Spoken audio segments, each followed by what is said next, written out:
A Werewolf Shifter Romance, written by Amelia Hart. Chapter 1. The Refusal. The kitchen of Castle Valthrin smelled of roasted venison and burnt sugar. Elara kept her head down as she scrubbed at the copper pots, her hands red and raw from the scalding water.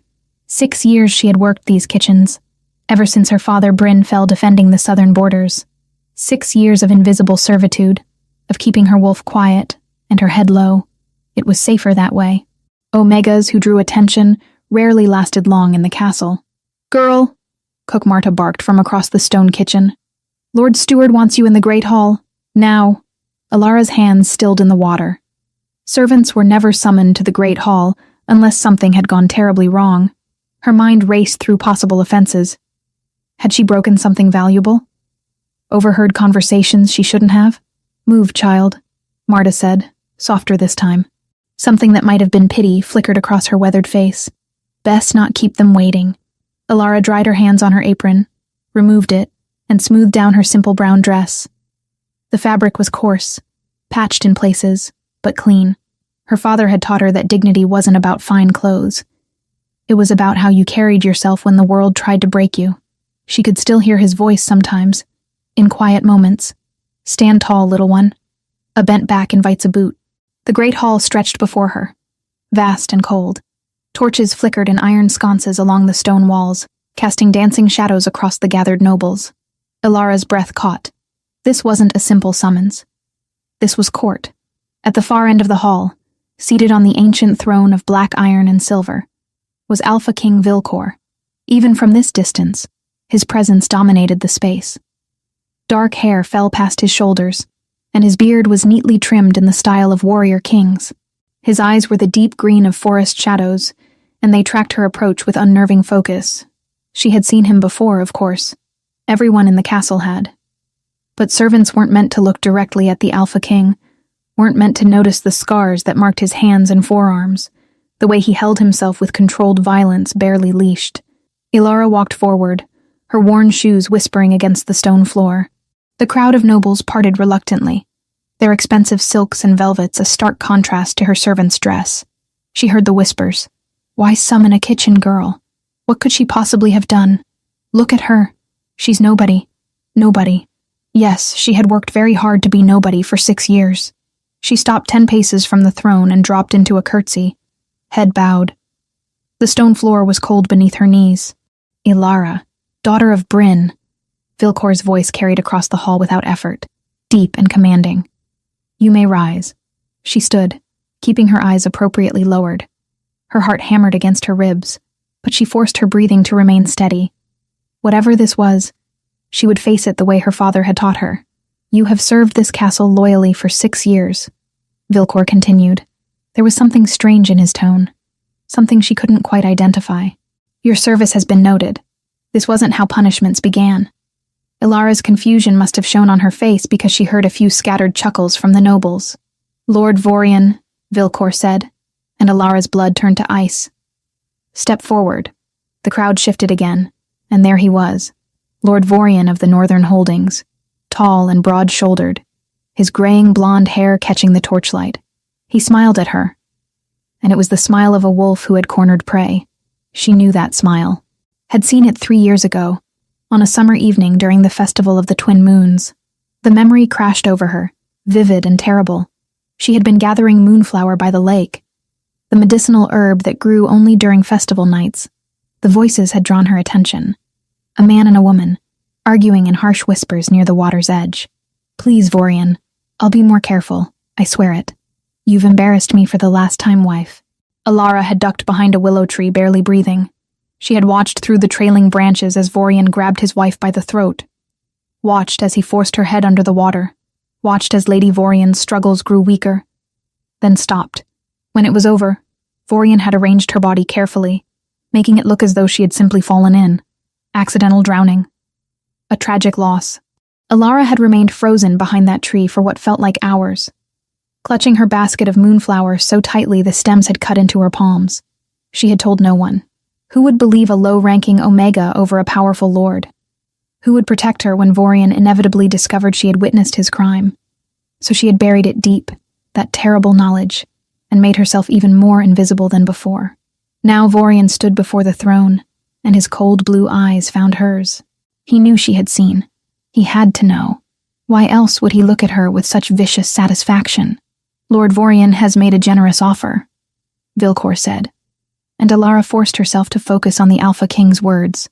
He seeks a wife to manage his household, to bring stability to his northern lands.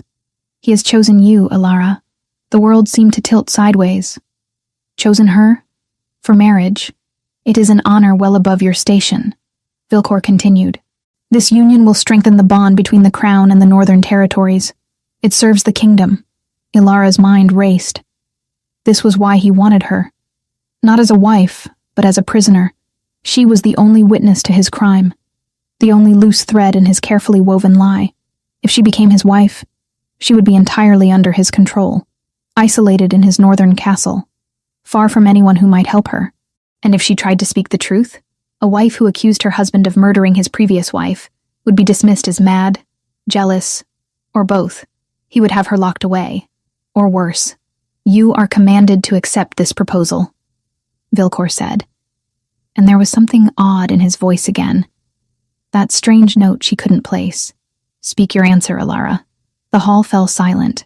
Every noble, every guard, every servant pressed against the walls to witness this unexpected drama. They all waited for her to do what she was supposed to do, to bow her head, to murmur her grateful acceptance, to seal her own fate.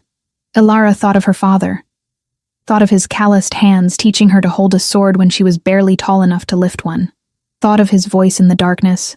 Courage isn't the absence of fear, little one. It's choosing dignity over survival. She had survived for 6 years by being invisible, by swallowing her voice, by accepting that the world was cruel, and survival meant submission.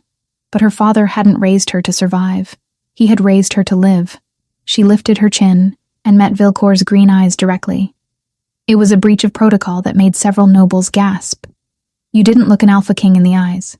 Not if you wanted to keep them. No, Alara said. Her voice was quiet, but it carried in the shocked silence. I refuse. The hall erupted. Nobles shouted their outrage. Guards stepped forward, hands moving to weapons. Vorian's face contorted with rage before he schooled it back to false confusion. But Alara kept her eyes on Vilcor. Something flickered across his face. Surprise? No, not surprise. Something else. Something that looked almost like satisfaction. You dare refuse a command from your Alpha King? Vilcor's voice cut through the chaos, silencing the hall instantly. I dare, Alara said. Her hands were shaking, but she kept them steady at her sides. I would rather die with dignity than live without it. The words hung in the air between them. She had just signed her own death warrant. Defiance of a direct royal command meant execution. Everyone in the hall knew it. Vorian stepped forward, his false concern a transparent mask. Your Majesty, the girl is clearly disturbed. Perhaps time in the dungeons to reconsider? Silence, Vilcor said, not looking away from Alara.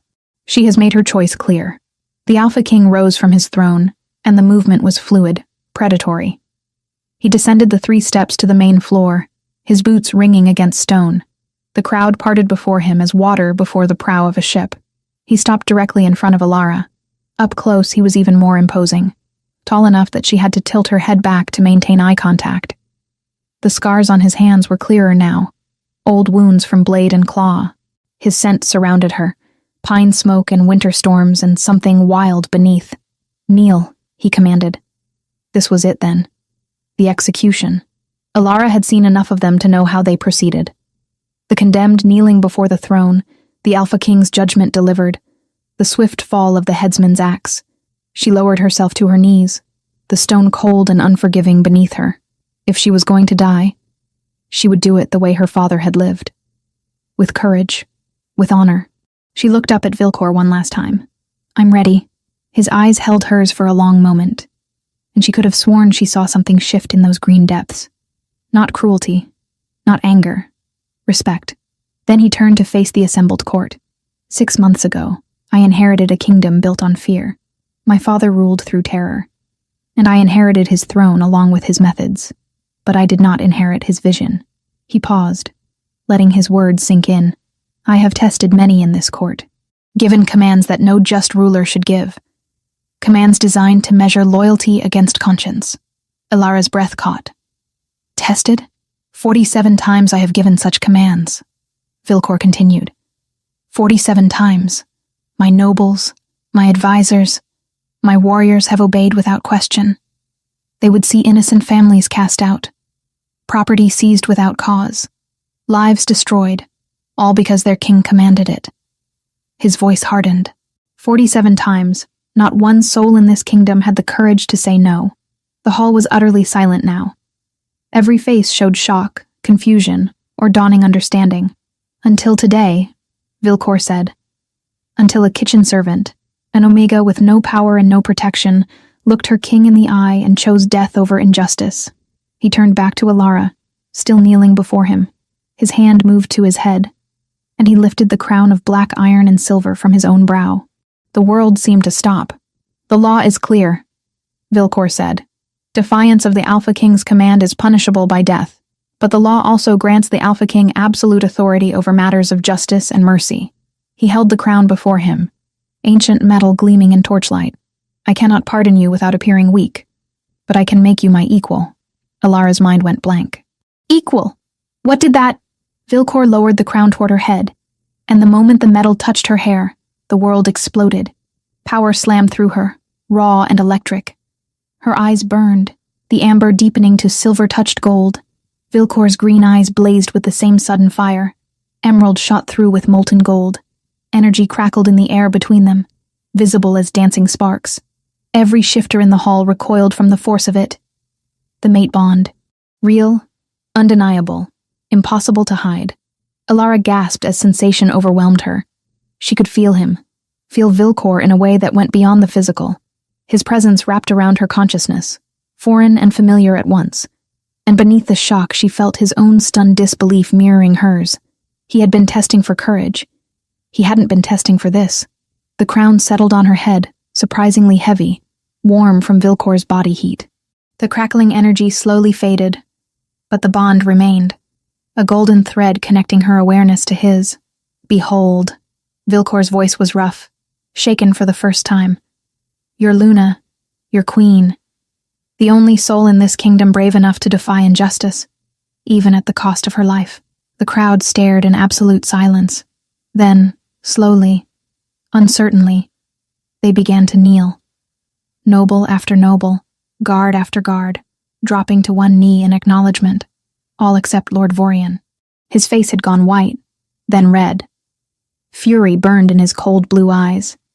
He had planned to silence the one witness to his crime, and instead she had just been crowned queen. Ilara met his gaze steadily. She was no longer the invisible kitchen girl he could dispose of quietly. She wore the crown of Valthrin now, but the crown didn't erase her fear. It didn't erase the memory of his wife's body, limp and lifeless in the lake water. It didn't erase the knowledge that she had just made an enemy of one of the most dangerous men in the kingdom, and it didn't erase the more terrifying truth.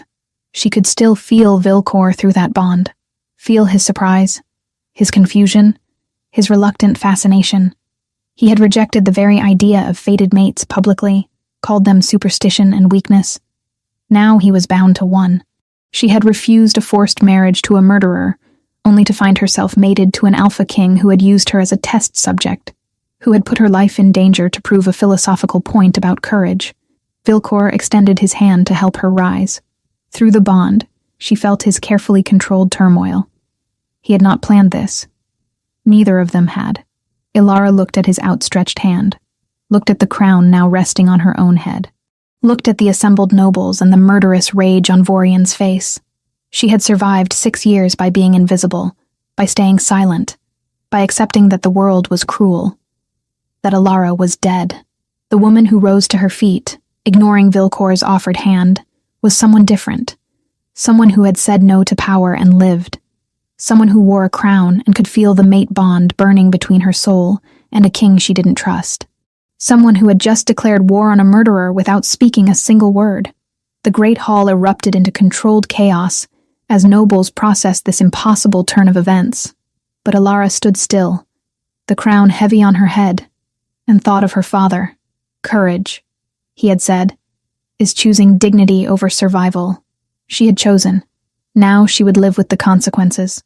Chapter 2. Crown and Consequence. The world narrowed to the feeling of cold metal against Alara's scalp, and the impossible surge of power connecting her to the man before her. Through the golden thread of the mate bond, she felt Vilcor's shock mirror her own, felt the careful control he maintained even as his entire understanding of himself shattered. He had not planned this. The thought was clear as crystal through their connection, and somehow that made everything worse. The crowd remained frozen, uncertain how to react to what they had just witnessed. A mate bond manifesting before the entire court was rare under any circumstances. Between an alpha king and a kitchen servant? Unheard of. Vilcor's hand remained extended, steady despite the turmoil she could sense beneath his composed exterior. "Rise, my queen," he said, his deep voice carrying across the silent hall. Alara looked at his offered hand. Through the bond, she felt his expectation that she would take it, that she would play the role of grateful Omega elevated beyond her station. She stood on her own, ignoring his outstretched palm. The slight widening of his eyes was the only indication of surprise, but through the bond she felt something sharper. Not anger. Curiosity, perhaps, or challenge. "The Luna will require appropriate chambers," Vilcor announced, turning to address the still kneeling court. His hand dropped to his side. "Lord Steward, see to the preparations. The West Wing, overlooking the gardens." "The West Wing, Your Majesty?" The Lord Steward's voice squeaked slightly. "But those are the royal apartments, adjacent to your own chambers." Did I stutter? The temperature in the hall seemed to drop 10 degrees. The Lord Steward's head bowed lower. "Of course not, Your Majesty. At once." As the crowd began to rise, uncertain conversations breaking out in hushed whispers, Vorian finally moved. He approached the throne, his expression carefully neutral, but Alara could see the tension in his shoulders, the tightness around his eyes. "Your Majesty," he said, bowing with perfect form, "this is indeed a momentous occasion. The kingdom rejoices at your good fortune." "Does it?" Vilcor's tone was mild, but there was steel beneath the silk. "You rejoice, Lord Vorian, at having your bride stolen away? I rejoice that she has found a station more suited to her. Unique qualities," Vorian replied smoothly. His gaze flicked to Alara, and she saw the promise there. This wasn't over, though I confess surprise at the revelation of a mate bond. One hears stories, of course, but to witness such a thing, stories often prove true, Vilcor said, as do other things whispered in dark corners. Justice, for instance, tends to find its way to light eventually. Was that a threat? Alara couldn't tell if Vilcor knew about the murder or was simply making conversation. Through the bond, she felt his attention was entirely focused on Vorian, sharp and assessing. "Indeed," Vorian said carefully. "I look forward to serving you both with loyalty and dedication." He bowed again, deeper this time. "If you will excuse me, I should return to my holdings. Much to arrange." "By all means," Vilcor said. "Though I expect you to remain at court for the coronation ceremonies. A week hence, I think. Time enough to prepare properly." "A week?" Vorian's smile tightened fractionally. "Of course, Your Majesty. I am honored." As Vorian retreated through the crowd, Alara felt the weight of dozens of stares.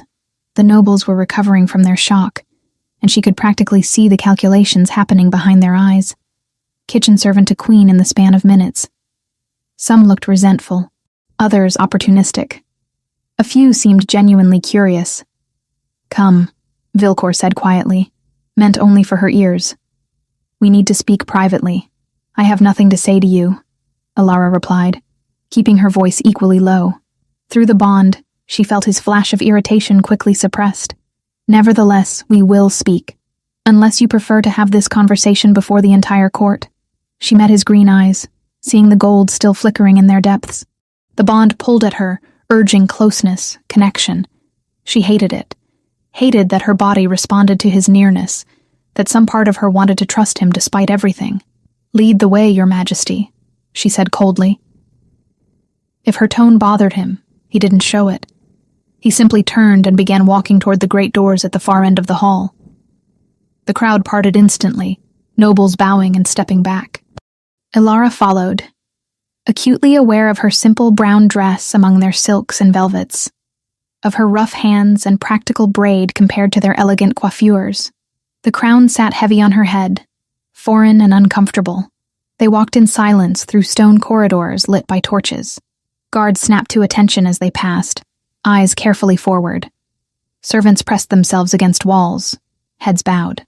Alara had been one of them just hours ago, invisible and ignored. Now they stared at the floor, but she could feel their attention like a physical weight. Vilcor led her to a set of carved wooden doors, which guards pulled open to reveal a study. Maps covered the walls, marked with territories and holdings. A large desk dominated one side, covered in parchments and sealed letters. Bookshelves lined another wall, filled with leather-bound volumes. He closed the door behind them, and suddenly the space felt much smaller. "You're angry," Vilcor said, moving to stand behind his desk. "Not sitting, not yet. Maintaining the physical advantage of height." "Brilliant observation," Alara replied. "Did the bond tell you that, or did you deduce it yourself?" His jaw tightened. "I understand this is not what you expected." "Expected?" She laughed, sharp and bitter. "I expected to die. You put me in front of the entire court, let me believe I was being executed, all to prove some philosophical point about courage and justice. And now I'm bound to you for life because of some cosmic joke." "The bond is not a joke," Vilcor said quietly. "It is rare, precious." "It is a trap," Alara interrupted. "You rejected fated mates publicly, called them weakness and superstition. How convenient that your mate bond manifests the exact moment you need to justify not executing me." Through the bond, she felt his genuine offense at the accusation. "You think I planned this? That I somehow orchestrated the mate bond? I don't know what to think," Alara said. "I don't know you. I don't trust you. And now I'm connected to you in a way I can't undo. Forced into a role I never wanted. Wearing a crown I never asked for." Vilcor was quiet for a long moment. When he spoke again, his voice was measured. "Careful. You are right. You don't know me. But you should know this. I did not expect the bond. I was testing for courage, for integrity. Those qualities are so rare in this court, so buried under layers of fear and ambition, that I needed to find someone who possessed them. I chose tests I could undo," Vilcor said quietly. "Every cruel order I gave, I overturned within days. Families reinstated, property returned, reparations paid from my private coffers. Their obedience still damned them, but the innocent did not carry the cost of my experiment." "So you risked my life," Alara said flatly. "I gave you a choice," he corrected. "Perhaps not a fair one, but more than most people in your position ever receive. You could have accepted Vorian's proposal. You would have lived, under his control, forever silenced." The words escaped before she could stop them. Vilcor's eyes sharpened. Silenced about what? Alara hesitated. She had kept the secret for 3 years, had trained herself not to think about it, not to let any hint of knowledge show on her face. But Vorian was here at court, would remain here for a week, and she was no longer an invisible servant he could dispose of quietly. Through the bond, she felt Vilcor's intense focus, his mind working rapidly through possibilities. 3 years ago, she said slowly, during the festival of the Twin Moons, I was gathering moonflower by the lake. I saw Lord Vorian arguing with his wife. I saw him drown her. Vilcor's jaw tightened. I questioned the manner of her death, he admitted. The council swore it was an accident, and at the time I had no proof to challenge them. Your testimony doesn't create my suspicion, Alara. It confirms the unease I've carried since that night. And when that same man suddenly asked for a kitchen servant he barely knew as a bride, he added, I knew something was rotten. I just didn't yet know what. The temperature in the room seemed to drop. Vilcor's hands, resting on the desk, curled into fists. Through the bond, she felt his rage, cold and controlled and absolutely lethal. You witnessed a murder, he said softly, and told no one. Who would have believed a kitchen servant over a powerful lord? Alara met his gaze steadily. Who would have protected me when he came to silence the witness? I survived by being invisible, by keeping secrets, and Vorian knew you had seen. I think he suspected. Today's proposal confirmed it. He intended to marry me, isolate me in his northern holdings, and ensure I could never speak. Vilcor circled the desk, moving closer. Elara held her ground, though the bond urged her to step forward, to close the distance between them. "Do you have proof?" he asked. "Witnesses? Evidence?" "I know what I saw," Elara said. "Another servant, the laundress, was at the lake that night.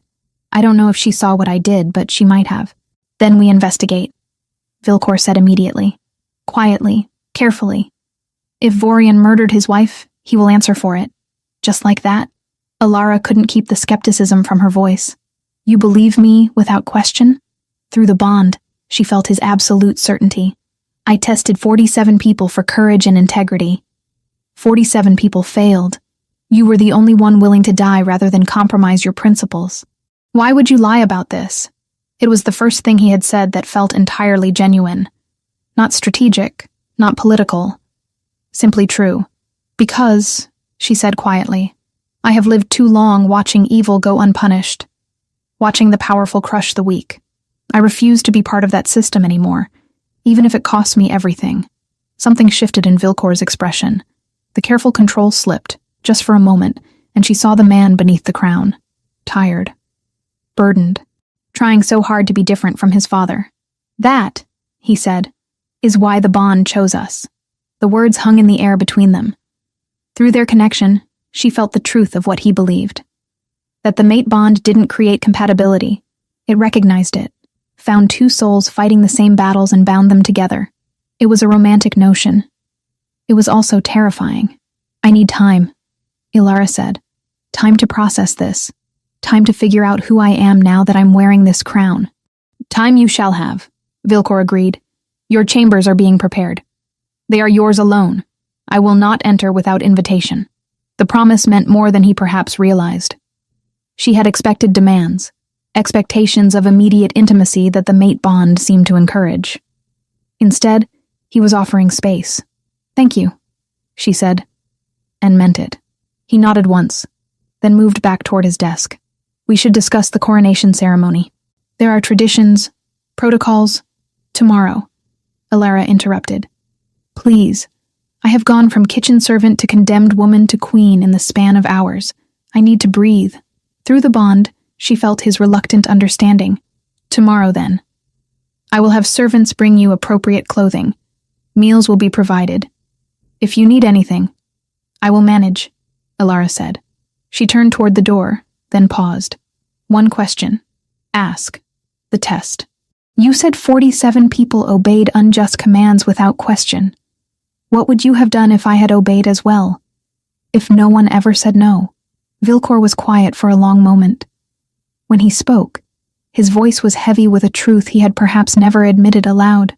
"I would have known that my father's legacy of fear was complete, that there was no honor left in this kingdom worth saving, and I would have ruled alone, as he did, because no one deserved to stand beside me." The loneliness in those words struck deeper than any plea or promise could have. Through the bond, she felt the weight he carried, the desperate hope that had driven him to test dozens of people, searching for someone who still believed in something beyond survival. She had been that someone, and the bond had chosen to bind them for it. Elara left the study without another word, following a servant who appeared as if summoned. The corridors seemed longer now, the castle larger and more labyrinthine. She focused on walking steadily, on keeping her head high despite exhaustion pulling at her limbs. The west wing was beautiful. Her chambers were larger than the entire quarters she had shared with 5 other kitchen servants. Tapestries covered stone walls, depicting forests and hunts and ancient battles. A massive bed dominated one wall, piled with furs and blankets. Windows overlooked gardens below, now shadowed in early evening. "Your dinner will be brought shortly, my lady," the servant said, curtsying low. "Is there anything else you require?" "No," Elara said. "Thank you." The servant left, and Elara was finally, blessedly alone. She reached up and removed the crown, setting it on a nearby table. Her scalp ached where the metal had pressed. She moved to the window, looking out at the darkening gardens. Somewhere below, her father was buried in the castle cemetery, in a modest grave marked with his name and rank. "Guard, protector, father, I hope you would be proud," she whispered to the glass. "I said no, just like you taught me." Through the bond, distant but present, She felt Vilcor in his study, felt his focus as he worked through correspondence, his mind already planning investigations and strategies. He was thinking about Vorian, about justice, about how to prove a 3-year-old murder. He was thinking about protecting her. Ilara closed her eyes against the pull of the bond, against the part of her that wanted to return to that study, to plan together, to accept this strange partnership fate had forced upon them. Tomorrow she would be practical. Tomorrow she would learn protocols and attend meetings and figure out how to be a queen. Tonight, she would simply survive having her entire world remade in a single day. Chapter 3.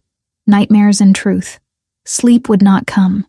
Ilara lay in the enormous bed, surrounded by furs and silks that felt foreign against her skin, and stared at the carved wooden ceiling above. The crown sat on the table across the room, catching moonlight through the window. An hour passed. Then 2. The exhaustion that had pulled at her earlier refused to translate into rest.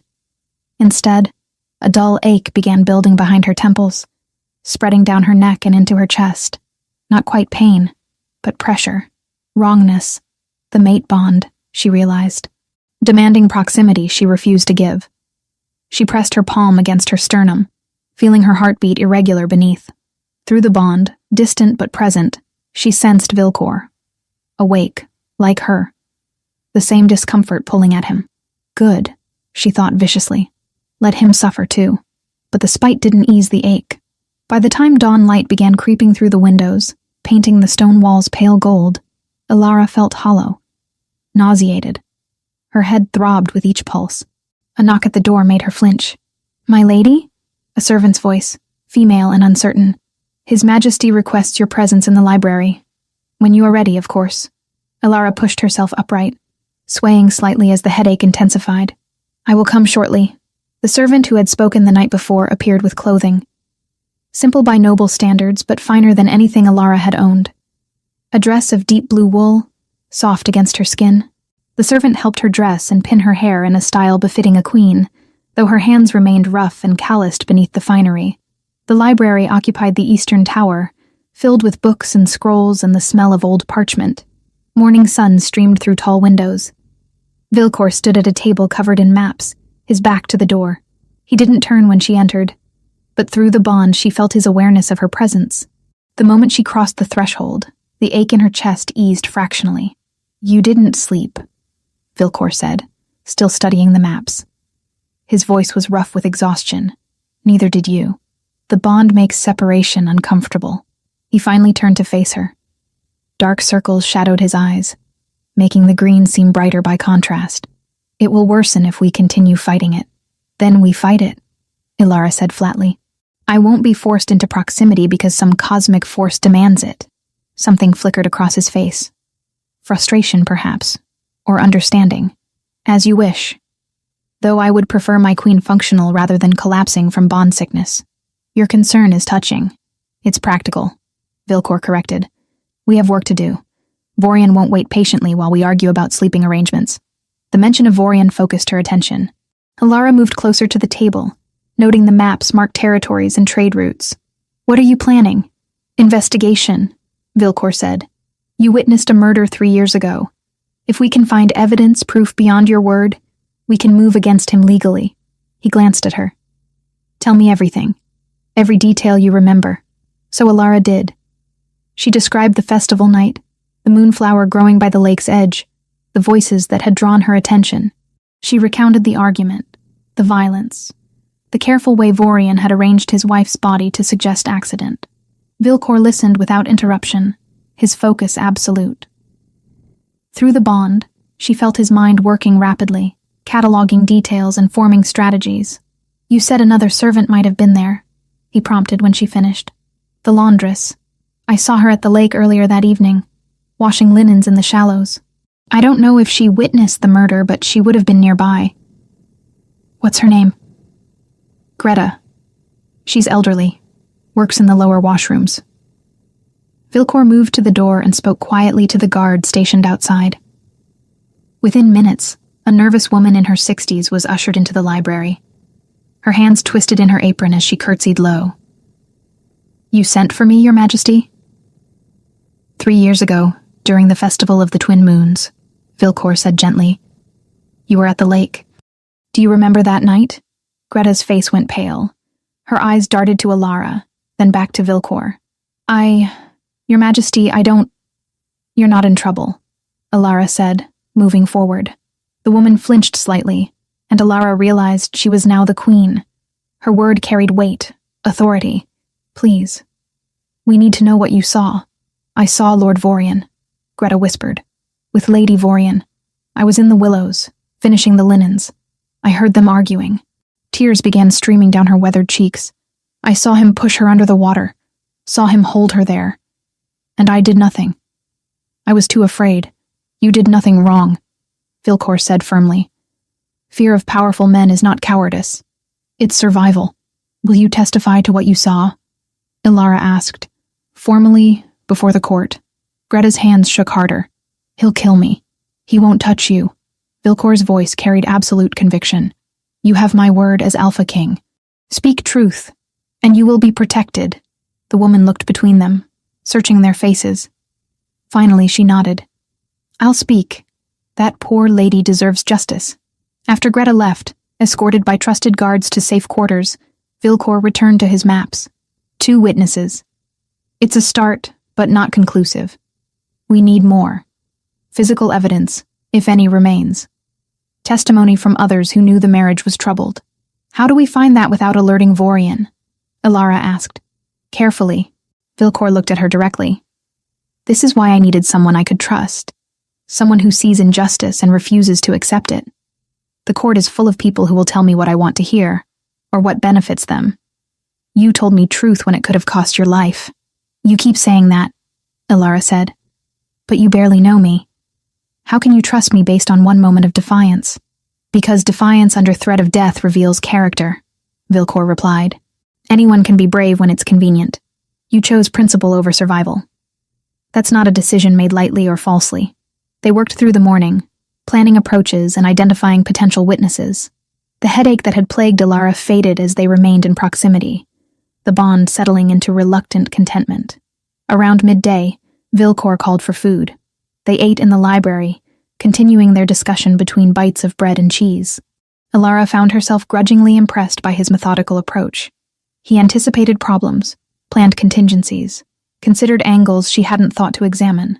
Why did your father rule through fear? She asked suddenly, the question emerging before she could reconsider it. Vilcor stilled, bread halfway to his mouth. That's a complicated question. We have time. He set the bread down carefully. Through the bond, she felt his instinctive withdrawal, the walls rising. But then deliberately, he pushed past them. He believed fear created order, Vilcor said. Mercy was weakness. Compassion was vulnerability. He beat those lessons into me from childhood. Any hesitation, any moment of doubt, was punished severely. Alara remembered the scars on his hands and arms. He hurt you. He trained me, Vilcor corrected, though his tone was hollow. At least that's what he called it. Made me watch executions from age 6. Made me participate by 10. Anyone who questioned his rule disappeared. Anyone who showed weakness was crushed. And you survived by becoming what he wanted. I survived by learning to hide what I felt, Vilcor said. To separate duty from emotion. It's a skill that serves well in ruling. And a curse that makes connection nearly impossible. The vulnerability in his words surprised her. This was the Alpha King, the most powerful shifter in the kingdom, admitting isolation and damage. Is that why you rejected fated mates? Alara asked quietly. Because connection felt like weakness? Yes. The admission was simple, honest. I watched my father use my mother's devotion as a weapon against her. Watched the bond destroy her spirit over years. I swore I would never be vulnerable that way. Would never let anyone have that power over me. And now you're bound to someone you didn't choose.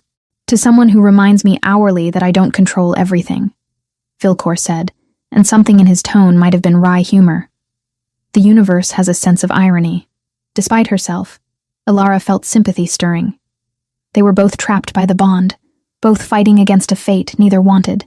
But where she feared loss of autonomy, he feared vulnerability after a lifetime of armor. They returned to planning, but the atmosphere had shifted. The work continued into evening, until exhaustion made concentration difficult. Vilcor finally stood, stretching muscles gone stiff from hours of sitting. "We should rest," he said. "Continue this tomorrow." The prospect of another night fighting the bond's demands made Ilara's chest tighten, but she nodded, maintaining her resolve. "Sleep well," Vilcor said, and left the library. Ilara returned to her chambers as darkness fell. She prepared for bed, dismissing the servants early. The ache in her chest returned almost immediately, worse than the previous night. She lay in the darkness, trying to breathe through the discomfort, telling herself it would pass. Hours crawled by. The pain sharpened, spreading through her ribs and into her limbs. Through the bond, she felt Vilcor's matching discomfort, felt him fighting sleep as she was. Then, around midnight, something changed. Vilcor's presence through the bond spiked with sudden distress. Not physical pain, but terror, raw and overwhelming. Ilara sat up, heart racing. Something was wrong. She left her chambers, bare feet silent on cold stone. Guards snapped to attention as she passed, but she ignored them. The bond pulled her forward, guiding her through corridors she barely knew. She stopped at a heavy wooden door, Vilcor's chambers. Through the wood, she heard sounds, harsh breathing, a low sound that might have been a groan or a whimper.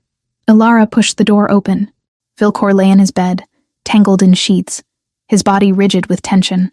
His eyes were closed but moving rapidly beneath the lids. Dreaming, but not peacefully. His hands clenched and unclenched, and his breathing came in ragged gasps. Through the bond, she felt the nightmare. Fragments, impressions, stone walls running with blood. A younger Vilcor, barely more than a boy, holding a sword over a kneeling prisoner. His father's voice, cold and approving. "Do it.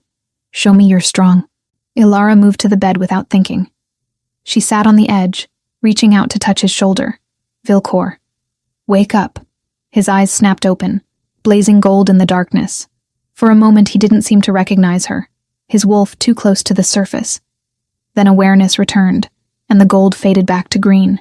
"Ilara?" His voice was rough, confused. "What are you doing here?" "You were dreaming," she said simply. He sat up, pushing sweat-damp hair from his face. His hands trembled slightly before he curled them into fists. "I'm fine. You should go." "No." The single word hung between them. Vilcor looked at her, surprise flickering across his face. Through the bond, she felt his shame at being seen this way. Vulnerable. Broken by memories. Ilara didn't offer empty comfort. Didn't promise everything would be fine, or that the nightmares would stop. Her father had taught her that some wounds didn't heal cleanly. They left scars that ached in cold weather, reminders of damage done. Instead, she simply stayed. She sat on the edge of his bed, not touching him, not speaking, just present. Slowly, Vilcor's breathing steadied. The rigid tension in his shoulders eased. He didn't ask her to leave again. They sat in silence as minutes stretched. The bond, which had been pulling painfully all night, finally settled into something almost peaceful. The ache in Ilara's chest faded completely. "My father made me execute my first prisoner when I was 12, Vilcor said suddenly, quietly. "A man accused of stealing bread. I hesitated, and my father beat me in front of the entire court, then made me do it anyway." Ilara said nothing. There were no words adequate to that kind of horror. "I dream about them sometimes," he continued. "All the people I killed on his orders. Wonder if any of them were actually guilty. Wonder how many died because a child was too afraid to refuse his father." "You were a child," Ilara said. "Children don't have power to refuse men who hurt them. I have power now." His hands unclenched slowly. "I can choose differently." "I am choosing differently." "Yes," Ilara agreed. "You are." They remained there as night deepened toward dawn. Not speaking, but not alone. Two people bound by fate, both carrying damage, both trying to be better than what broke them. Eventually, exhaustion won. Ilara found herself drowsing against the headboard, and Vilcor's breathing evened into sleep. For the first time since the bond manifested, rest came easily.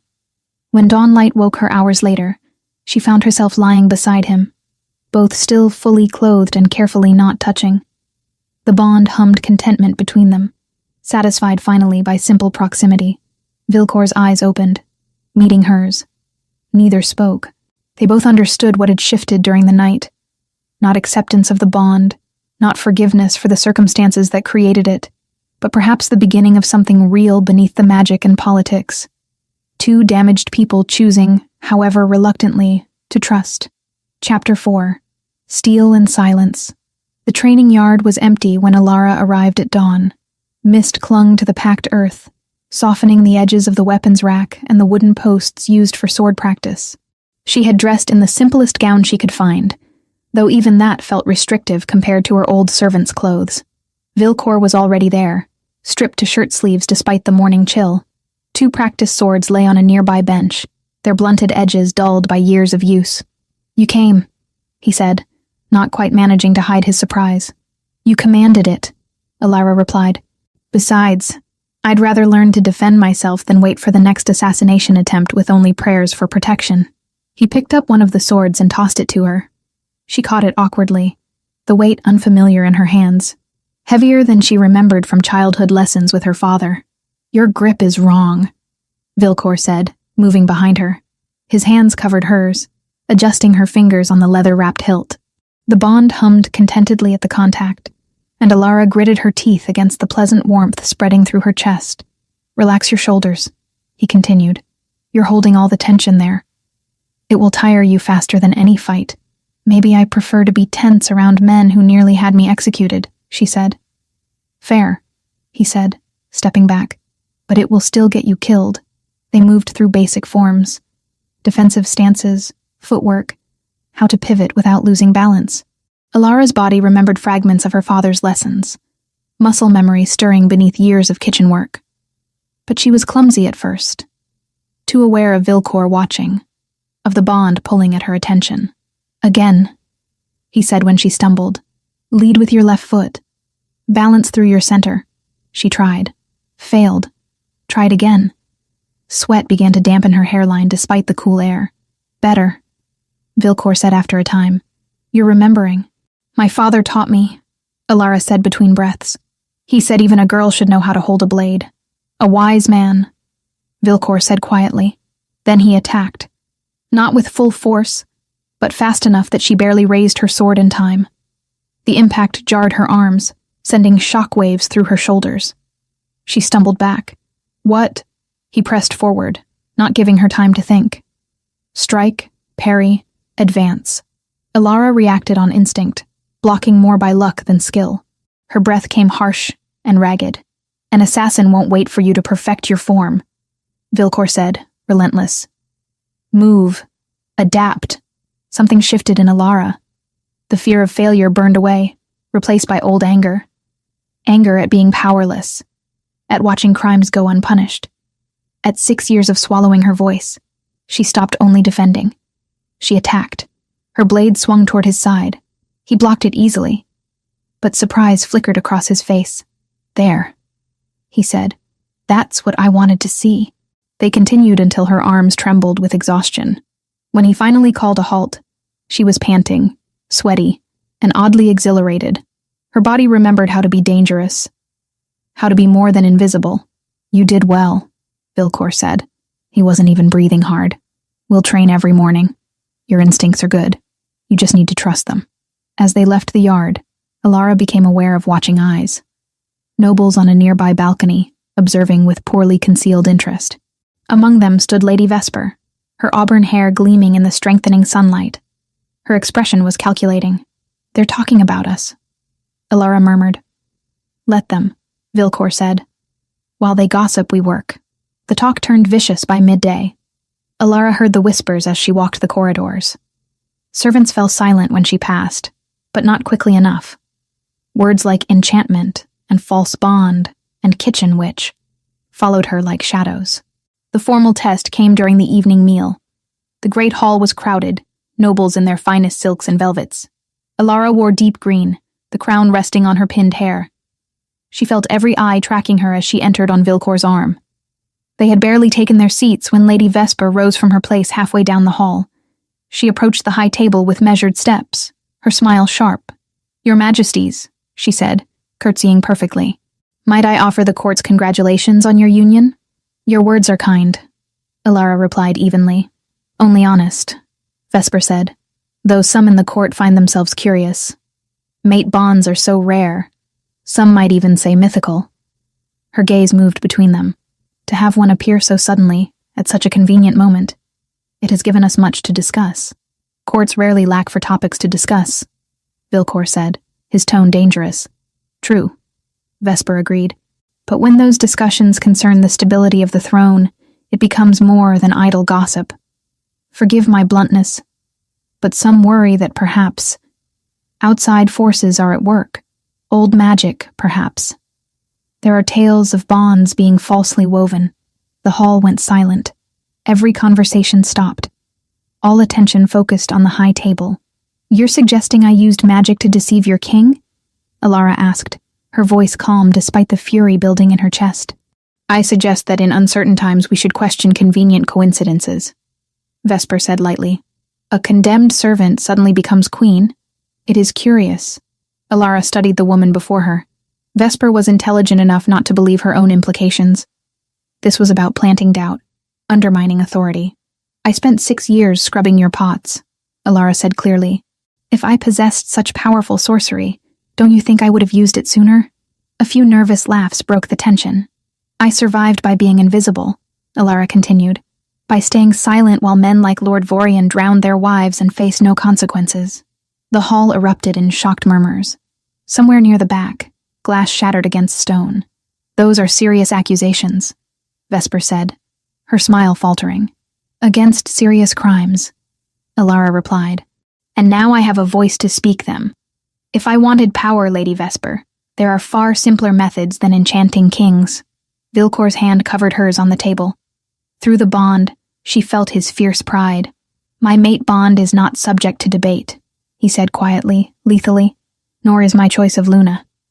Question it again, and we will have a different conversation about loyalty. Vesper paled and retreated hastily to her seat. Later, after the meal ended and nobles dispersed in hushed clusters, Vilcor led Alara to a tower room she hadn't seen before. Maps covered every surface. Weapons lined the walls. My war room, he explained, where I think when the court becomes unbearable. Alara moved to examine a map of Valthrin and its territories. You carry all of this, she said. The politics, the threats, the constant testing. How do you not go mad? Who says I haven't? He poured 2 cups of water, handing her one. Today was the first of many such encounters. They will test you repeatedly, looking for weakness. You showed them steel instead. I showed them I have a tongue, and no patience for insults. Same thing, he said dryly. The distinction doesn't matter. He moved to stand beside her at the map, close enough that she felt his warmth, the bond settling into contentment at the proximity. I need you to understand something, Vilcor said. I don't want a decorative Luna who smiles and attends ceremonies. I need a partner, someone who will tell me when I'm wrong, even when it's dangerous. The word partner hung between them, heavy with implication. And what do I get in return? Alara asked. Power to make real change, he said. Protection to speak truth without fear, and my trust, which I don't give easily. Through the bond, she felt his sincerity. He meant every word. Be careful what you promise, she said. I may start enjoying telling you no. His mouth curved slightly. I'm counting on it. That night, Alara returned to her chambers exhausted but restless. The conversation with Vesper played through her mind. The way nobles had watched her, weighing her worth, searching for cracks. She stood at her window, looking out at the darkened gardens, and thought of her father, thought of his voice. Courage is choosing dignity when the world offers survival. She had chosen once in that great hall. Now she chose it again every morning she woke wearing a crown. Through the bond, distant but present, she felt Vilcor still awake in his own chambers, felt his thoughts circling the same problems she wrestled with. Vorian, the court, the delicate balance of power and justice. Neither of them slept easily that night. But for the first time, the bond didn't feel entirely like a trap. It felt like a lifeline. 2 people drowning in different ways, reaching for each other in the dark. Not love. Not yet. Maybe not ever. But partnership. Choice. Something real building beneath the magic that bound them. Chapter 5. Blood and Secrets. The documents lay spread across the library table, damning evidence written in meticulous script. Alara studied the ledgers while Vilcor paced behind her, restless energy radiating from him through the bond. 3 council members, she said quietly, all receiving payments from Vorian for years. Lord Hadric took the most. Hadric has been my father's advisor for decades, Vilcor said, his voice tight. I trusted him. He chose gold over integrity, Alara replied. She traced a finger down the column of numbers. These payments increased significantly around the time Lady Vorian died. Hush money, perhaps. Or rewards for ruling her death accidental. Vilcor stopped pacing, coming to stand beside her. Through the bond, she felt his cold fury. Not the explosive rage of his father, but something more controlled, more dangerous. We move carefully, he said. Expose them during the council meeting tomorrow. Let them hang themselves with their own lies. Alara nodded, already planning questions, angles of attack. They worked late into the night, preparing their case. When exhaustion finally forced them to rest, the bond settled into contentment at their shared purpose. Morning came too soon. Alara woke in her chambers, the bond tugging gently toward Vilcor. She rose and dressed, choosing a gown of dark blue that made her look more queen than servant. The crown sat heavy on her head as she made her way to the council chamber. The meeting had barely begun when Vilcor laid the evidence on the table. These ledgers were recovered from Lord Vorian's holdings, he said. They detail payments made to 3 members of this council over a period of 7 years. Hadric's face went white. The other 2 implicated councillors froze. Your Majesty, Hadric began. Surely there is some mistake. No mistake, Alara cut in. The payments increased dramatically 3 years ago. The same month Lady Vorian drowned. The same month you ruled her death an accident without proper investigation. This is outrageous, one of the other councillors sputtered. We are being accused based on forged documents. Are they forged? Vilcor asked softly. Or are they evidence of corruption that has rotted this court for years? The interrogation continued, methodical and brutal. By midday, all 3 had confessed under the weight of evidence. They were stripped of titles and taken to the dungeons to await trial. That left the real problem. Vorian himself. He'll know we're coming for him, Alara said as they left the council chamber. Those were his men. His allies. He'll move against us before we can move against him. Let him try, Vilcor said. But through the bond, she felt his worry. The attack came 2 days later, during Alara's morning ride through the royal woods. She had taken to riding early, before the castle fully woke. It was a moment of peace, of freedom from watching eyes and political games. 2 guards accompanied her, both handpicked by Vilcor for their loyalty. They were a mile from the castle when masked figures emerged from the trees. Protect the queen, one guard shouted, drawing his sword. The attack was swift and brutal. The masked men moved with trained efficiency, overwhelming the guards within moments. Alara tried to shift, to call on her wolf, but pain exploded in her shoulder. She looked down to see a dart protruding from her flesh, the feathers marking it as tipped with wolfsbane. Her vision swam. The world tilted sideways as the poison worked through her system, blocking her connection to her wolf. Strong hands caught her before she hit the ground. Take her to the tower, a voice said. Muffled by cloth, but familiar somehow. Move quickly before the alarm is raised. Darkness claimed her. When Alara woke, she was in a circular stone room. Morning light filtered through arrow slits high in the walls. Her hands were bound with rough rope, her shoulder throbbing where the dart had struck. The wolfsbane still coursed through her veins, making her feel hollow and weak. A door opened. Lord Vorian entered, removing his mask now that concealment was pointless. His cold blue eyes studied her with satisfaction. Good, he said. You're awake. We have much to discuss. Let me guess, Alara said, forcing her voice steady despite the fear clawing at her throat. You plan to kill me and blame bandits. Neat, tidy, no witnesses. Eventually, Vorian agreed. But first your mate will receive certain demands. Territory, power, a formal pardon for past crimes. He will agree to all of it, or you die. Either way, I win. If he agrees, I gain power and you live under my control. If he refuses, you die and he appears weak for sacrificing his fated mate. You underestimate him, Alara said. Do I? Vorian moved closer, crouching to her eye level. I've spent years building networks, buying loyalty, positioning myself. Your king is young, idealistic, still clinging to notions of justice and fairness. He will break trying to save you. Alara studied him, noting the confidence, the arrogance. She needed to keep him talking, to buy time, and she needed information. You're very proud of your networks, she said. All those years of planning. Tell me, did you plan to murder your wife from the beginning? Or was that an impulse? His hand cracked across her face before she saw it coming. Her head snapped to the side, blood filling her mouth. Don't speak of her, Vorian said, voice low and dangerous. Why not? Alara spat blood onto the stone floor. Ashamed? You should be. She was innocent. She was weak, Vorian corrected. Constantly weeping, constantly questioning my decisions. She would have destroyed everything I built. So you drowned her and called it an accident. Alara watched his face carefully. That must have taken practice. Planning.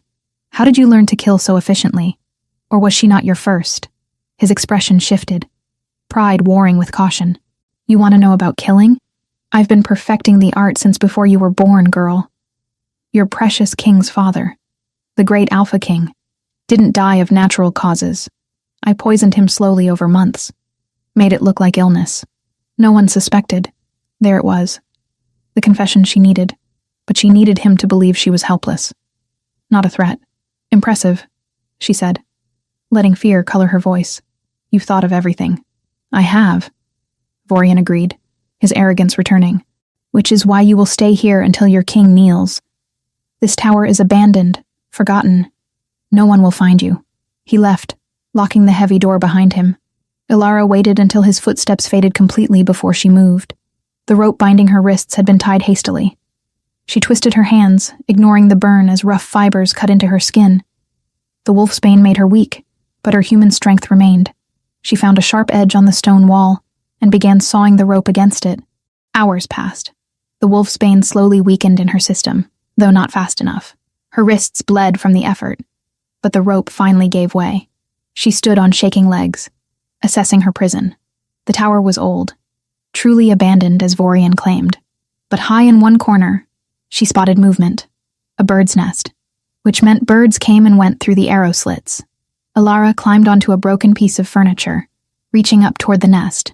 A raven watched her with intelligent eyes. I need your help, she whispered, as if the bird could understand. She tore a strip from her dress, the fabric still bearing the royal emblem embroidered in silver thread. Carefully, she tied it around the raven's leg. Find him, she said. Find the king. The raven tilted its head, then launched through the arrow slit. Alara watched it disappear into the morning sky, a small black shape carrying her only hope. She sank back to the floor, pressing her bleeding wrists against her abdomen to slow the flow. The tower was cold. She was weak from wolfsbane and blood loss, but she had done what she could. Now she could only wait and hope that Vilcor would understand the message, that he would find her before Vorian returned with demands and violence. Through the bond, faint and distant, she felt Vilcor's distress. He knew something was wrong. He was searching. Hold on, she thought, sending the message through their connection, even though she didn't know if he could feel it. I'm alive. I'm fighting. Find me. The day stretched endlessly. Alara dozed fitfully, conserving strength. The wolfsbane continued to fade, her connection to her wolf slowly returning. By evening, she could feel the shift hovering just beneath her skin, close but not quite reachable. Footsteps echoed on the stairs. Vorian returned, carrying food and water. He seemed pleased with himself. Your king received my demands, he said. A messenger delivered them at noon. By tomorrow morning, he will respond.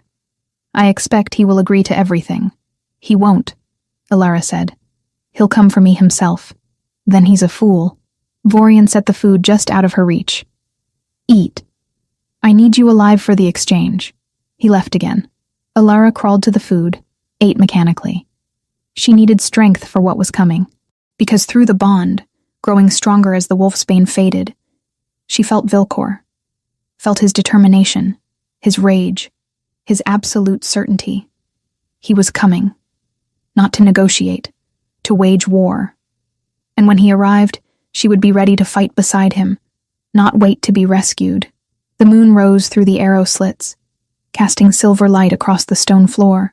Alara closed her eyes and reached for her wolf. It answered finally, surging up through the wolf's bane's lingering poison. Not yet, she told it. Soon. When the moment comes, we shift. We fight. We survive. The wolf settled, patient and ready. Alara's hands found the stone she had been slowly loosening from the wall over hours of patient work. It came free, heavy and sharp-edged. Not a sword, but a weapon nonetheless. She waited in the darkness, listening for footsteps, feeling Vilcor's presence through the bond growing closer. The rescue was coming, but she wouldn't wait passively to be saved. She would meet them halfway, blood and stone and fury. Tomorrow, one way or another. This ended. Chapter 6. Blood and Fire. The raven reached Vilcor at dawn, its wings ragged from hard flight. The strip of fabric tied to its leg bore the Luna's silver embroidery, unmistakable proof that Alara lived and fought. Vilcor studied the bird with grim focus, his jaw tight. He knew immediately where she was being held. Only one abandoned tower stood in those woods, an old watchpost he'd had marked on his patrol maps months ago, useful to smugglers and traders who believed the crown no longer remembered it. "Gather 10 of our best," he commanded the captain of his guard. "We ride within the hour. Tell no one where we go." The ride through the forest was tense and silent. Vilcor felt Alara through the bond, distant, weakened, but burning with determination. She hadn't given up. That thought fueled him as they closed the distance. They found the tower just after midday, crumbling stone rising from the forest floor. 2 guards stood watch at the entrance, mercenaries by their mismatched armor. They fell quickly and quietly to Vilcor's men, throats slit before they could raise an alarm. Inside, the tower smelled of damp stone and old fear. Vilcor moved up the spiral stairs with his sword drawn, his men following close. At each landing, they encountered more guards. The fights were brief and brutal. Vilcor's training under his father had been cruel, but it had made him deadly. "Hold positions on each floor," he ordered quietly. "No one enters or leaves." The highest chamber door was barred from outside. Vilcor's heart hammered as he lifted the heavy beam. Through the bond, he felt Alara's sudden alertness. She knew he was close. He kicked the door open. The scene inside froze for a heartbeat. Alara stood near the far wall, her dress torn and bloodied, wrists raw from rope burns. In her hand she clutched a jagged piece of stone, her stance defensive but exhausted. Vorian stood between them, a knife glinting in his hand. Then everything exploded into motion. Vorian lunged at Alara. She dodged, but the blade caught her upper arm, opening a shallow cut. Before Vorian could strike again, Alara's body began to shift. Bones cracked and reformed. Brown gold fur rippled across her skin. Within seconds, a wolf stood where the woman had been, smaller than an alpha's form, but fast and furious. She leaped for Vorian's knife hand, teeth snapping. He jerked back, cursing, and his attention split between Alara and Vilcor. That split second was all Vilcor needed. He closed the distance, sword raised.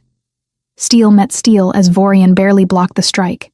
The older lord was skilled, decades of survival teaching efficiency and cruelty. But Vilcor fought with something Vorian had never possessed, purpose beyond self-preservation. Their blades clashed in a deadly dance. Vorian pressed toward the door, trying to escape. Vilcor cut off the angle, forcing him back toward the center of the room. A mercenary burst through the doorway behind Vilcor, sword raised to strike at the king's unprotected back. Ilara's wolf form slammed into the man's legs. He went down hard, skull cracking against stone. She stood over him snarling, then turned her attention back to Vorian. 2 against 1, Vorian panted, circling. "How noble. You speak of nobility?" Vilcor's voice was cold. "You murdered your wife. You poisoned my father. You built your power on corpses and lies." Vorian's eyes widened fractionally. "She told you about the old king. Clever girl. Too clever for her own good." He feinted left, then drove his blade toward Vilcor's side. The Alpha King twisted, the knife scoring across his ribs but missing anything vital. He brought his sword down in a brutal arc. Vorian blocked, but the force drove him back against the wall. "Yield," Vilcor commanded. "Face justice for your crimes." "Justice?" Vorian laughed, the sound harsh and bitter. "There is no justice. Only power and those too weak to seize it. He lunged one final time, putting all his strength behind the blade aimed at Vilcor's heart. The Alpha King sidestepped, grabbed Vorian's wrist, and slammed it against the stone wall. Bones cracked audibly. The knife clattered to the floor. Vilcor's sword pressed against Vorian's throat. One thrust would end it. End the threat, the corruption, the years of hidden crimes. His father would have done it without hesitation. Would have called it strength, efficiency, justice. Through the bond, he felt Alara's presence. Not words, but emotion. Steadiness. Trust. A reminder of who he had chosen to be. No, Vilcor said quietly. He lowered the sword fractionally, just enough to wound pride but not flesh. You will stand trial. You will face the people you've wronged. And they will decide your fate. Vorian spat in his face. You're weak, just like your mother. The words were designed to provoke, to make Vilcor lose control. He felt the rage spike hot in his chest, the old training screaming at him to strike, to punish defiance with death. Instead, he smiled coldly. My mother was the strongest person I ever knew. She survived my father for 20 years and still found ways to show kindness. You wouldn't understand strength if it cut your throat. He nodded to his guards. Bind him. Carefully. If he tries anything, break his legs, but keep him breathing. As they hauled Vorian away, Vilcor finally allowed himself to turn fully toward Alara. She had shifted back to human form, crouched naked and shivering against the wall. He stripped off his cloak and wrapped it around her shoulders, careful of her injuries. You came, she whispered. Always, he replied. His hands trembled slightly as he checked her wounds, the cut on her arm, rope burns on her wrists, bruises darkening along her ribs. Can you walk? I can fight, she said, attempting a smile. Walking should be manageable. He helped her stand, supporting her weight as they made their way down the spiral stairs. His men had secured every floor, the servants and remaining mercenaries bound and ready for transport. The rescued servants wept when they saw Alara alive, some reaching out to touch her cloak as if she were a miracle. Outside, horses waited. Vilcor lifted Alara onto his own mount, then swung up behind her. She leaned back against his chest, exhaustion finally claiming her now that the immediate danger had passed. The ride back to the castle was slower than the outward journey. Vilcor held Alara carefully, one arm wrapped around her waist to keep her steady. Through the bond, he felt her drifting in and out of awareness, the wolfsbane still working its way out of her system. You escaped on your own, he said quietly as they rode. The tower, the bonds. You freed yourself before I arrived. I sent you a message, she murmured. The raven found you? It did. Clever. My father taught me to think, not just obey. Her voice was fading, sleep pulling at her. Said thinking kept you alive longer than any sword. He was right. Vilcor pressed his cheek briefly against her hair. Sleep. I have you. She did, trusting him with the vulnerability of unconsciousness in a way she never had before. Through the bond, he felt the shift. Not acceptance of their situation, not forgiveness for how it began, but a grudging acknowledgement that they were stronger together than apart. By the time they reached the castle, word had spread. Servants lined the courtyard, nobles gathered on balconies, guards stood at attention. All eyes tracked the Alpha King carrying his Luna, bloodied but alive. Healers rushed forward. Vilcor relinquished Alara only reluctantly, watching as they carried her toward the medical chambers. Lady Maera appeared at his elbow. The council is assembled, Your Majesty, and Vorian's remaining allies are fleeing the castle. Let them run, Vilcor said. We know who they are now. We'll deal with them after the trial. He followed the healers, ignoring protocol and propriety. When they tried to bar him from the healing room, he simply looked at them until they stepped aside. He would not leave Alara alone and vulnerable. Not after everything. The healers worked efficiently, cleaning wounds and applying poultices. The wolfsbane had mostly left her system, but exhaustion and blood loss had taken their toll. When they finally finished and withdrew, Vilcor pulled a chair to her bedside and sat. Greta, the old laundress who had testified about Lady Vorian's murder, appeared in the doorway with blankets and hot tea. She nodded to Vilcor, her lined face showing approval. She's stronger than any of us gave her credit for, Your Majesty. Survived 6 years invisible, then survived being queen. That takes a different kind of courage. Yes, Vilcor agreed quietly. It does. Hours passed. Outside the windows, evening fell into night.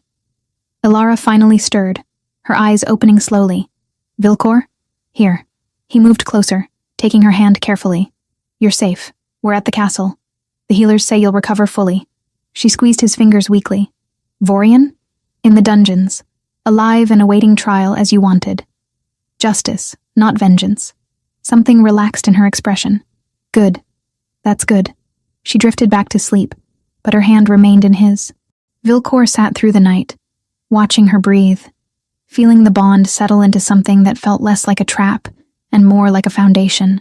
They had fought together, bled together, chosen mercy together, not the partnership they had wanted, but perhaps the one they needed. When dawn light crept through the windows, Elara woke again. This time her eyes were clearer, her grip stronger. We have work to do, she said. Vilcor smiled. Yes, but first, you rest. The kingdom can wait one more day for its Luna. Can it? She raised an eyebrow. How very indulgent of you, Your Majesty. I'm learning, he said. You're a terrible influence. Good. She closed her eyes again, but there was the ghost of a smile on her lips. Someone has to be. Chapter 7. Justice and Claiming. 3 days after the rescue, Elara stood before a mirror in her chambers, studying the woman reflected there. The cuts on her arm had scabbed over, the rope burns on her wrists fading to pink, but it was the look in her eyes that had changed most. Harder than before, more certain. She had stared death in the face and survived. That left marks deeper than any blade. A knock at the door interrupted her thoughts. Vilcor entered at her invitation, dressed formally in black and silver. The trial would begin within the hour. Are you ready? He asked. To watch justice finally served? Elara adjusted the crown on her head, the weight familiar now. I've been ready for 3 years. They walked together through corridors lined with nobles and servants, all heading toward the great courtyard where the trial would take place. Vilcor had insisted on holding it outdoors, in full view of anyone who wished to attend. Transparency, he called it. Accountability. The courtyard had been transformed. A raised platform held chairs for the jury. 6 shifters representing different ranks and territories. 2 regional alphas, 2 betas from merchant families, 2 omegas chosen by lot. Unprecedented in Valthrin's history. Beside them sat the witnesses.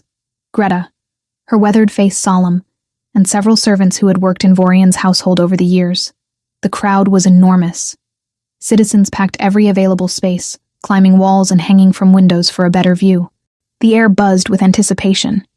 Vorian was led in chains to a wooden dock before the platform. His expensive clothes had been replaced with simple prisoner's gray, but his cold blue eyes remained defiant. When he saw Elara, his lip curled in contempt. Vilcor took his place not as judge, but as prosecutor. Another innovation. This trial, he announced, his voice carrying across the courtyard, concerns the murders of Lady Vorian and my father, the former Alpha King, as well as conspiracy to commit treason. I present evidence, but the jury alone will determine guilt and sentence. Murmurs rippled through the crowd. Kings did not surrender power so easily, but Vilcor had made his choice clear. He would not be his father. The evidence was presented methodically, the ledgers showing payments to corrupted counselors, the testimony of Greta, who described in painful detail what she had witnessed at the lake, another servant from Vorian's household who spoke of how Lady Vorian had feared her husband, how she had confided her terror to the kitchen staff in the weeks before her death. Through it all, Vorian sat stone-faced. He offered no defense, no explanations. His silence was its own kind of arrogance. Then Elara was called to testify. She climbed the platform steps, feeling every eye upon her. She had been a kitchen servant 3 weeks ago. Now she spoke before the entire kingdom. I was gathering moonflower by the lake during the Festival of the Twin Moons. She began, her voice steady. I saw Lord Vorian arguing with his wife. I watched him force her head beneath the water and hold her there until she stopped struggling. Why did you not come forward? One of the Alpha jurors asked. Because I was nobody, Elara replied simply. A low-ranking Omega with no protection, no power. Who would have believed me over a powerful lord? I stayed silent to survive. And the accusation regarding the former Alpha King? The same juror pressed. While imprisoned in the tower, I provoked Lord Vorian into revealing his crimes. He confessed to poisoning the former king slowly over months, making it appear as natural illness. He was proud of it. Vorian finally spoke, his voice dripping scorn. The desperate lies of a woman who used sorcery to seduce a king. You expect this court to believe her word over mine? I expect this court to weigh evidence, not rank. Elara replied. The ledgers prove your corruption. The witnesses confirm Lady Vorian's fear, and your own actions, kidnapping the Luna, attempting to blackmail the king, speak to your guilt better than any testimony. The jury deliberated for 2 hours, while the crowd waited in tense silence. When they emerged, the head juror, an alpha from the Eastern Forests, stood to deliver the verdict. On the charge of murdering Lady Vorian, we find the accused guilty. On the charge of poisoning the former Alpha King, we find the accused guilty. On the charge of treason, we find the accused guilty. The courtyard erupted in shouts, some of approval, others of shock. The head juror raised his hand for silence. The sentence is death by beheading, to be carried out at dawn tomorrow. May the gods have mercy on your corrupted soul. Vorian was led away, his face finally showing fear. Elara watched him go, feeling no satisfaction. Justice wasn't supposed to feel triumphant. It was supposed to feel necessary. As the crowd dispersed, Vilcor found her. You spoke well. I spoke truth, she corrected. It shouldn't be remarkable, but in this court, I suppose it is. He smiled faintly. You're changing that. One truth at a time.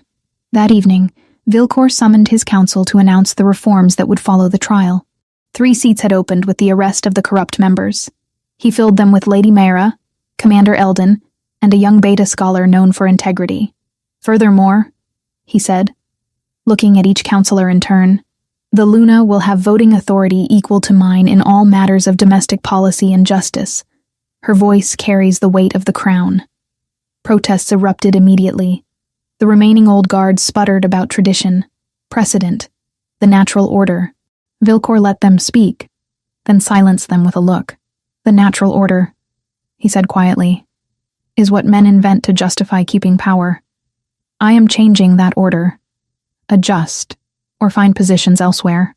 Later, in the privacy of the library, he and Elara reviewed the documents for the new law she had drafted. The right of refusal. Any citizen could question an unjust command without automatic punishment, provided they presented valid reasoning. A council would review such cases impartially. It's revolutionary, Vilcor said, studying her careful script. It limits royal power in ways that will make every noble in the kingdom nervous. Good, Elara replied. They should be nervous. Absolute power corrupts absolutely. You've seen it yourself.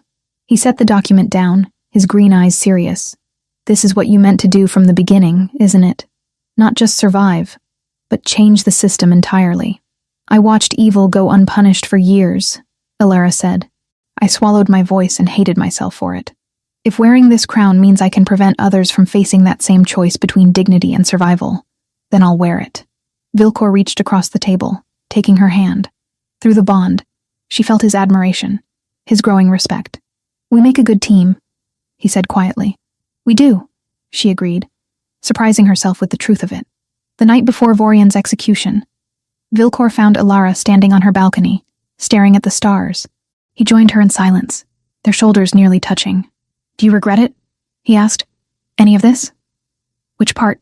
Elara glanced at him. Being nearly executed? Being kidnapped? The mate bond that neither of us asked for? All of it. She considered the question seriously. No. I regret the circumstances. I hate that it took terror and blood to get here. But standing in this place with the power to make real change, I don't regret that. Even the bond? Elara looked at him, really looked. She saw the man who had tested dozens for courage, because he was desperate to find someone uncorrupted, who fought his father's legacy every day, who had surrendered judicial power to a jury because he refused to become a tyrant. The bond is complicated, she said finally. It forced us together, took away choice. But what we're building, the partnership, the trust, that's ours. We're choosing it daily. Vilcor's expression softened. I never wanted a mate, thought it was weakness. And now I think I was afraid of needing anyone. He turned to face her fully. But you make me better. You challenge every lazy assumption, every inherited cruelty. You see what this kingdom could be instead of what it is. That sounds suspiciously like affection, Elara said, a hint of teasing in her voice. Perhaps it is. He reached up, tucking a loose strand of hair behind her ear. The gesture was tender, unhurried. Elara, I need to ask something of you. Formally. Ask. The mate bonding ceremony should have happened already. Tradition dictates it occurs within days of the bond manifesting. But given everything, he paused. I want to do it properly. Not as obligation, but as choice. Will you accept the bonding ceremony? Will you let me mark you as my mate before the kingdom? Through the bond, she felt his vulnerability. This wasn't a command or expectation. It was a genuine question, offered with the understanding that she might refuse. Elara thought of the girl she had been 3 weeks ago, invisible and silent. Thought of her father's voice. Live with dignity. She was living now. Truly living. Yes, she said. But on one condition. Name it. I mark you first. She met his eyes steadily.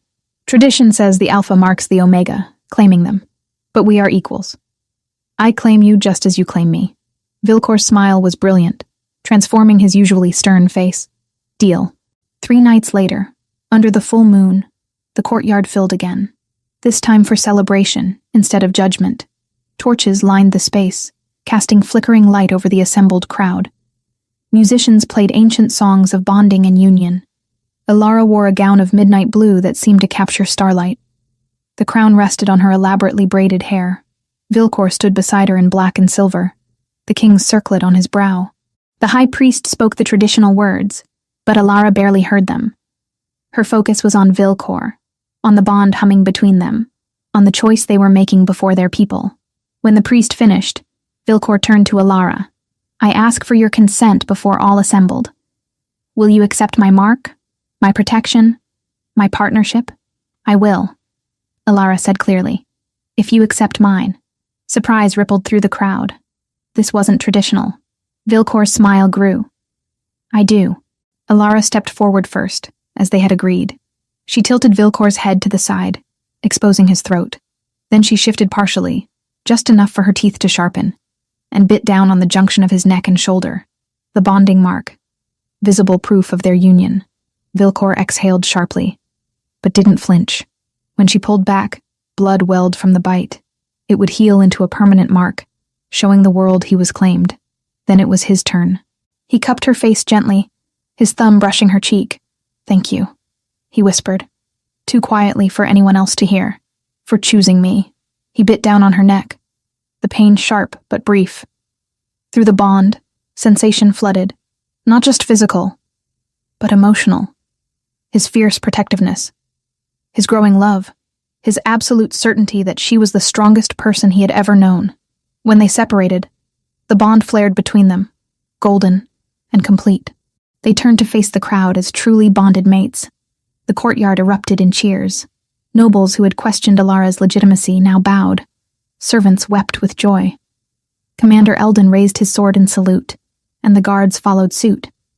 That night, in chambers that Elara had finally agreed to share with Vilcor, they consummated the bond properly, not with the desperate urgency of lust, but with the careful tenderness of 2 people who had fought their way to trust. Afterward, lying tangled together, Elara traced the mark on Vilcor's neck.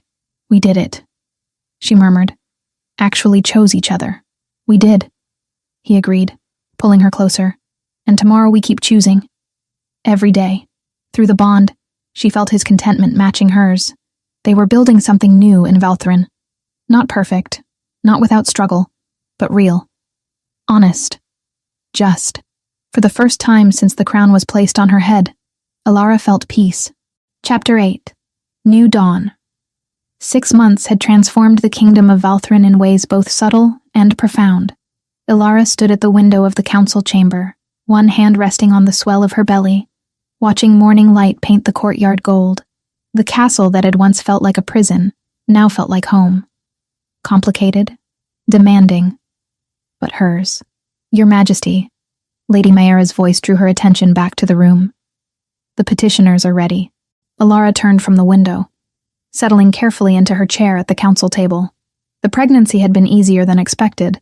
though the healers warned she still had 3 months remaining. At 6 months, the child made its presence known, with frequent kicks and shifts that sometimes made it hard to concentrate during long meetings. Vilcor entered through the side door, his hair still damp from morning training. He caught her eye and smiled, the expression transforming his usually stern face. 6 months of partnership had changed him too. He laughed more now, carried less weight alone. "Shall we begin?" he asked, taking his seat beside hers. Not at the head of the table, but beside her. Equal positions, equal authority. The morning's first petitioner was a young beta soldier named Torin, nervous but resolute. He had requested an audience to challenge a royal decree regarding increased taxation for the new eastern fortifications. "Your Majesties," Torin said, bowing, "I come to invoke the right of refusal." The room went still. 6 months since the law had been enacted, and this was the first time someone had publicly exercised it regarding a direct royal decision. Every eye turned to Alara and Vilcor, waiting to see if they would honor their own law. "Speak your objection," Vilcor said calmly. "We're listening." Torin straightened, drawing courage from the invitation. "The eastern fortifications are necessary for defense. I don't dispute that. But the harvest was poor this year in the border villages. Families are already struggling to feed their children. The taxation, as currently structured, will push many into starvation before winter ends."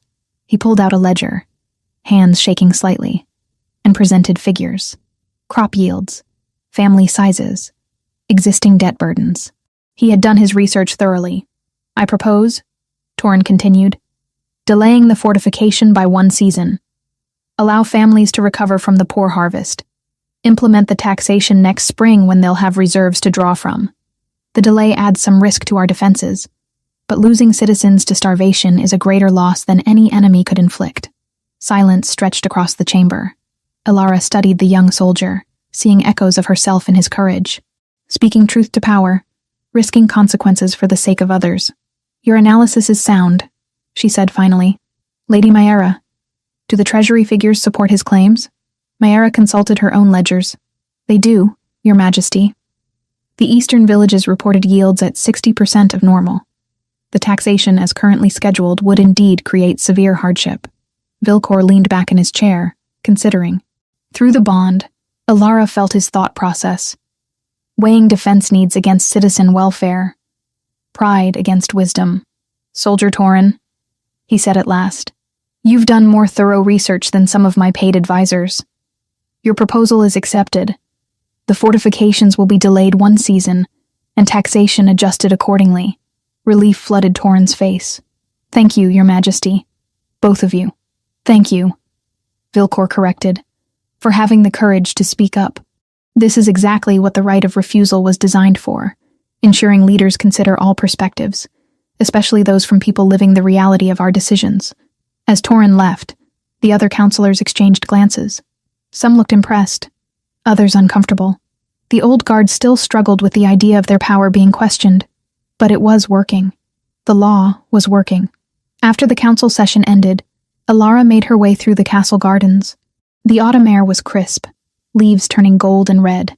She walked the path slowly, her hand on her belly, feeling the child move within. She found the memorial garden she had commissioned 3 months ago. Simple stone markers honored those who had died in service to the kingdom, including common soldiers often forgotten by history. At the center stood a larger stone bearing her father's name: Bryn, Guard, and Protector. Alara knelt carefully before it, the baby protesting the position with a sharp kick. She smiled and adjusted. "Hello, Father," she said quietly. "I visit when I can. The baby makes it harder to kneel these days, but I wanted to tell you. We're doing it. Building the kingdom you would have wanted, where dignity matters more than rank, where courage is valued over obedience." She traced his name carved in stone. "I wish you could meet your grandchild, could see what I've become. Not just a queen, but someone trying to do right by the people. Just like you taught me." The wind rustled through the garden, carrying the scent of late-blooming flowers. Alara felt peace settle over her, something she hadn't expected to find in this place. "I hope you're proud," she whispered. Footsteps approached. Vilcor joined her, lowering himself to sit on the stone bench nearby. He had given her space for these visits, understanding she needed time alone with her father's memory. "How was your meeting with the Eastern Alphas?" she asked. "Productive. They've agreed to support the new judicial reforms." He studied her. "Are you well? The baby?" "Both fine. Just saying hello to father." She stood slowly, accepting Vilcor's offered hand. "Did I tell you I want to name the baby Bryn if it's a boy? Or Brianna if a girl?" "You mentioned it." Vilcor's hand covered hers on her belly. "I think it's perfect. Your father's legacy should continue." They walked together through the gardens, past beds of herbs and flowering shrubs, toward the castle proper. Servants they passed smiled and bowed, no longer the fearful prostration of Vilcor's father's reign, but genuine respect. "The kingdom is changing," Alara observed. "I can feel it. Not just in laws, but in how people carry themselves.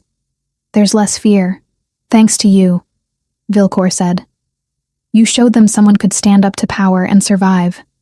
That courage isn't punished, but rewarded." "We showed them," she corrected. "I stood up, but you didn't strike me down. That's what changed everything." They reached the council chamber balcony, looking out over the kingdom spread before them. Fields and forests, villages and roads, all part of Valthrin. Their responsibility, their legacy. "What kind of ruler do you think our child will be?" Vilcor asked suddenly. Alara considered. "I hope they'll be kind. Strong, yes, but kind. Someone who understands power is responsibility, not privilege. We'll teach them," Vilcor said. "Both of us. Show them that true strength comes from lifting others up, not keeping them down. And if they want to be a baker instead of a ruler?" Alara asked, half joking. "Then we support that too." Vilcor's expression was serious. "Our child will have choices I never did. They'll know love, not just duty, safety, not just survival." Through the bond, Alara felt his determination, his promise to break the cycle of cruelty his father had perpetuated. They were building something new, not perfect, but honest. A kingdom where merit mattered more than birth, where justice was transparent, where even the lowest-ranking Omega could challenge the king without fear. That evening, they hosted a small dinner for their closest allies. Lady Mara, Commander Eldon, the reformed council members, and Greta, the laundress who had first testified against Vorian. The old woman sat at the high table, looking overwhelmed but pleased. "To 6 months of change," Vilcor raised his cup. "And to all of you who made it possible. To the kingdom Valthrin is becoming," Alara added. "May it continue to grow in justice and compassion." They drank, then fell into easy conversation. Stories were shared, laughter echoed through the hall. For the first time in generations, the royal table held people from every rank, united not by fear, but by shared purpose. Later, in their shared chambers, Alara and Vilcor prepared for bed. The familiarity of the routine was comforting. 6 months had transformed awkwardness into intimacy. "I've been thinking," Vilcor said as he helped her with the laces of her dress, pregnancy making it harder to reach. "About succession. Already planning for our child's rule?" Alara teased. "Planning for their choice," he corrected. "Traditional law says the eldest child inherits automatically. But what if they don't want it? What if they're not suited for it?" Alara turned to face him. "You want to change succession law too? I want our child to have what we didn't. Genuine choice. If they want the throne and prove themselves worthy through deed, not just birth, they inherit. If not, we choose an heir based on merit, ability, and desire to serve." "That's revolutionary," Alara said. "Every noble in the kingdom will fight it." "Let them fight." Vilcor's eyes were determined. "We're not building this new kingdom just to fall back into old patterns with the next generation." Alara kissed him, slow and deep. "I love you," she said. The words still felt new, even after months of saying them. "You impossible, idealistic, stubborn man. I love you too," he replied. "My fierce, brilliant, terrifying queen." They settled into bed, Vilcor's hand resting protectively on her belly. Through the bond, they felt each other's contentment, each other's hope for the future. "Do you ever wonder?" Alara asked into the darkness. "What would have happened if I had said yes that day? Accepted Vorian's proposal? You would have found a way to kill him and escape," Vilcor said without hesitation. "You're too strong to be broken. But we wouldn't have this, the bond, the partnership. No," he agreed quietly. We wouldn't. I'd still be searching for someone brave enough to challenge me. Still be alone, trying to fix a broken kingdom by myself. Fate works strangely, Alara mused. It forced us together, but gave us the tools to choose each other. Perhaps that's the point, Vilcor said. Not all bonds are chains. Sometimes they're foundations. The baby kicked hard, making them both laugh.